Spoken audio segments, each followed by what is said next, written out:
On the 4th of August 2020, a warehouse containing over 2,000 tonnes of ammonium nitrate caught fire at the Port of Beirut in Lebanon. This dangerous compound, which is used as a fertiliser but also in the production of explosives, had been left in this location for 6.5 years after being seized from a ship. It was also surrounded by 15 tonnes of fireworks, kerosene and acid, which had been stored in the same warehouse. After burning for 20 minutes, 2 explosions occurred, the second of which was one of the most powerful non-nuclear explosions in human history and which was heard more than 150 miles away. This disaster cost the lives of over 200 people and left hundreds of thousands homeless. Welcome to Tales of Tragedy.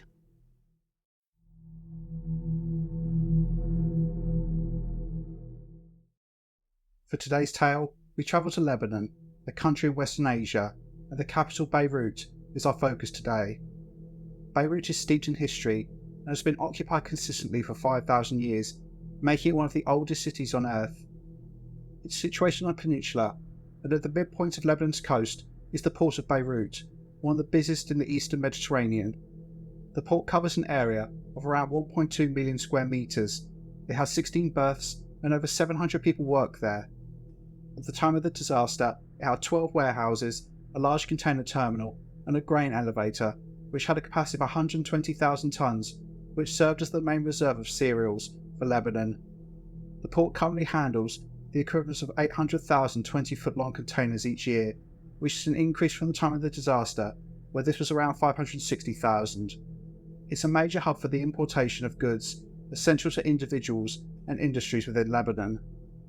However, it's also been nicknamed the Cave of Ali Baba and the 40 Thieves, due to the illegal activity and corruption which occurs at the port. The port is overseen by a hodgepodge of government and security agencies with overlapping mandates. At the port itself are a host of civilian entities operating within the various government ministries and committees. This is in addition to security and intelligence agencies which operate in the area, including the Lebanese Armed Forces. It's a massive red tape which appears to have been engineered deliberately in such a way to make accountability almost impossible. In August 2021, Human Rights Watch stated that, quote, "The very design of the port's management structure was developed to share power between political elites." The port is believed to have been used by Hezbollah to import drugs, weapons and explosives to use in terrorist attacks, with government officials receiving bribes to turn a blind eye to this activity. Hezbollah is a Shiite Muslim political party and militant group based in Lebanon, whose influence and power has led to them being considered a state within a state. Their intention, to wipe the state of Israel off the face of the earth, is considered a terrorist organisation by the US government. With regards to the types of explosives they're believed to have imported into Beirut, this includes ammonium nitrate. This is a white crystalline compound with the consistency of salt or sand, which is produced in large industrial quantities. Its biggest commercial use is as a source of nitrogen for fertiliser, but it's also used to create explosives, predominantly for mining. If stored properly, ammonium nitrate is relatively safe, but if exposed to a heat source, it can produce a huge explosion. Due to this, it should be stored and handled with extreme care away from populated areas, but as shown by this map, the Port of Beirut is right next to a densely populated part of the city. It needs to be stated outright that it's unknown whether Hezbollah were responsible for the ammonium nitrate being stored at the port, but everything strongly points to this, given the mystery regarding how it got into the country, their obstructive behaviour after the fact, and in the months after the disaster, the US State Department accused the organisation of storing caches of weapons and ammonium nitrate in areas across Europe for years, apparently in preparation for any attack ordered by their backers in Iran.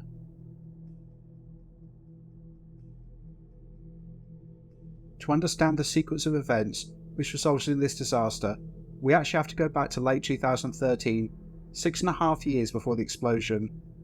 On the 27th of September 2013, a Moldovan flagged ship called Rhosus set sail from Batumi in Georgia, with its intended destination being Beirut in Mozambique. The ship was carrying 2,750 tonnes of ammonium nitrate. Rhosus was apparently owned by a Russian businessman, but investigative reporters believe this is a cover story, and it was actually owned by a Cypriot businessman who maintained a relationship with the bank used by Hezbollah. On the 21st November 2013, the ship entered the port of Beirut, although it's unclear why. Some reports say the ship was damaged, others say the owner, the Russian businessman, didn't have the funds to pay the tolls on the Suez Canal. Regardless, the Port Authority deemed the ship to be unseaworthy and it was forbidden from setting sail.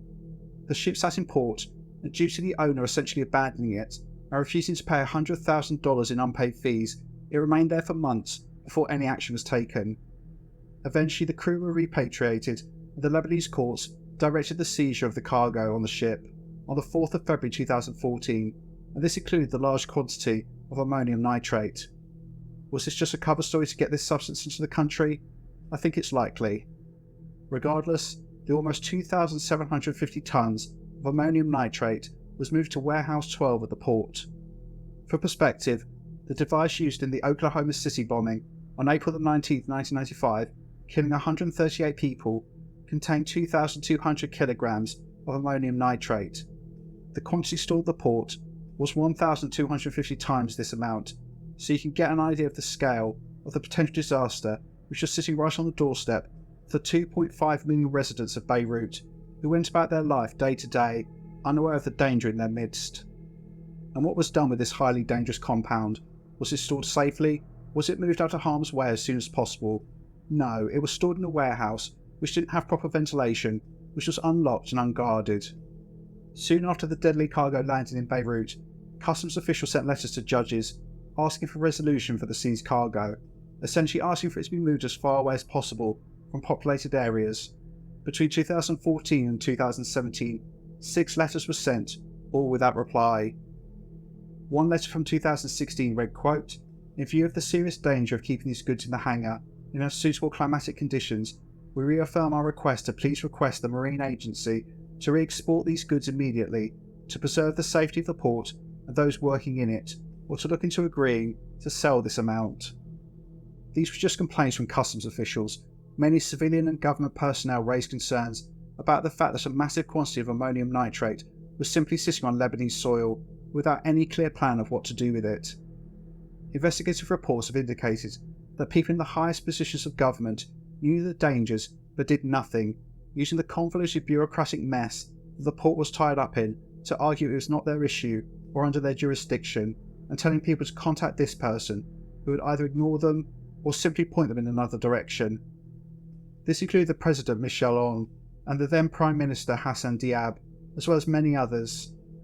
This went on for 6.5 years, and all the while the ammonium nitrate sat in Warehouse 12, and as time progressed, it was joined by other highly dangerous items, including 15 tons of fireworks, jugs of kerosene and acid.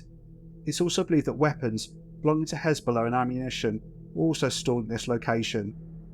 It's a miracle that an explosion had not occurred during this entire time, but on Tuesday the 4th of August 2020, a flame from a welder's torch would start a fire which would lead to one of the largest non-nuclear explosions in human history.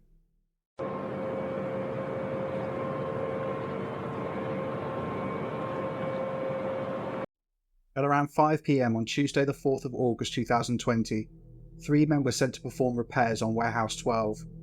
Door 9 had received a large impact, likely from a vehicle, meaning it was distorted to the point where an opening had been created into the warehouse which would allow people inside to potentially steal the contents. The men were sent to remove the affected door, replace it and weld it shut. Literally stacked behind door 9 were bags of ammonium nitrate, as shown by this picture. The men were apparently not told what was in the bags, and so began using welding equipment on the door, with the sparks hitting the bags and eventually setting them on fire. The level of negligence in this case is staggering. I thought that a fire had potentially taken hold in some other part of the warehouse and spread, but it appears that a flame from a welder's torch was likely literally touching the bags of this highly volatile substance. At 5:45 PM, the fire was taking hold as smoke was billowing out of the warehouse. 10 minutes later, a team of 9 firefighters and 1 paramedic, known as Platoon 5, were dispatched, arriving minutes later. It appears they were told this was a wheat fire, and they had no idea what was really in the warehouse. At this point the fire was burning out of control, and small explosions could be heard. This is believed to be the sound of fireworks detonating. The paramedic, Sahar Fares, was filming the scene, unaware that she had just minutes left to live. The firefighters used bolt cutters to make their way into the warehouse to begin to fight the fire, For reports they sent back, they knew immediately this was not an ordinary fire and they called for backup. I have such admiration for firefighters. They're heroes, each and every one of them, running into danger, trying to save lives, and often making the ultimate sacrifice to try to protect others. At 6:07 p.m, the first explosion occurred. This was likely due to the detonation of the 15 tons of fireworks. This was a powerful explosion, equivalent to 1.5 to 2.5 tons of TNT. By this point, multiple people were filming the fire, and so the first explosion was captured on film.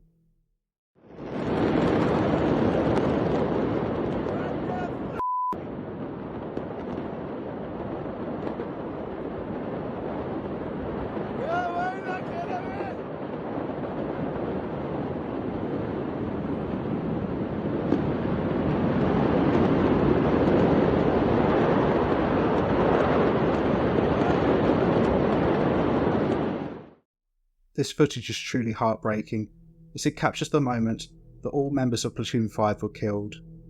However, this was nothing compared to what was to come.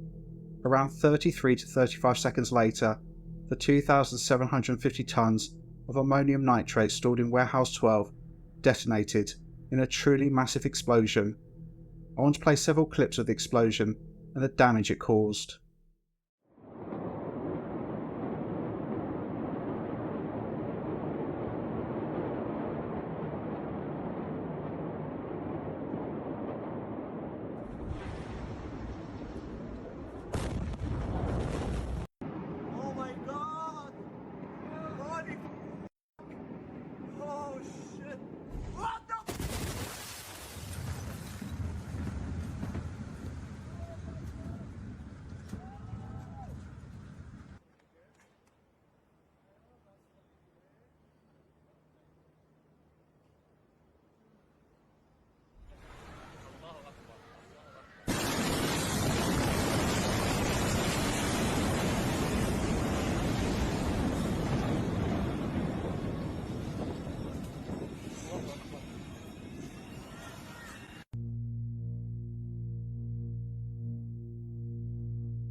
The second explosion was estimated to have been around 300 to 400 times greater than the first, and equivalent to 1.2 to 2.5 thousand tons of TNT, and is believed to have been one of the most powerful non-nuclear explosions in human history.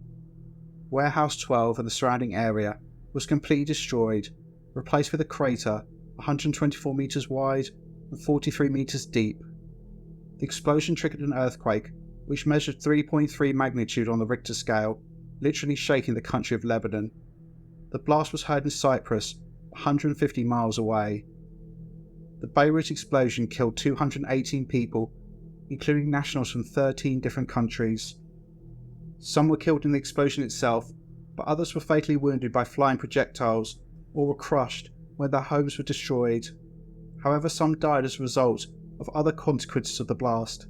In Beirut St George Hospital, less than a kilometre away from the site of the explosion, the main power and backup systems were destroyed, resulting in the deaths of 17 patients in the ICU who were battling COVID when their ventilators failed. This was on top of the 4 nurses who were also killed. In fact, around 50% of the health facilities within a 10-mile radius of the blast site were non-operational, putting additional pressure on a country that was struggling to deal with the pandemic. 7,000 people were wounded. At least 150 of them acquired a lifelong physical disability, including 1 or more limbs being amputated. 70,000 apartments and homes were destroyed or severely damaged, displacing 300,000 people. Infrastructure in the city was completely disrupted, including transport, energy, water supply and sanitation. The grain elevator at the port was largely destroyed, exacerbating food shortages caused by the COVID pandemic. In addition, the explosion resulted in ammonia gas and nitrogen oxides being released into the air, potentially mixed with other chemicals from items stored in the warehouse. These chemicals could be harmful to the environment, as well as the respiratory system. It's likely the long-term effects of this exposure won't be known for years. It's estimated the explosion resulted in damages costing between $3.8 and $4.6 billion. These before and after photos show the physical devastation caused by the explosions, but nothing can adequately capture the psychological and emotional impact on the people of Beirut, many of whose homes were destroyed, or the families and friends of those killed, many of whom were unable to bury their loved ones as only partial remains were recovered, which had to be identified through DNA and dental records.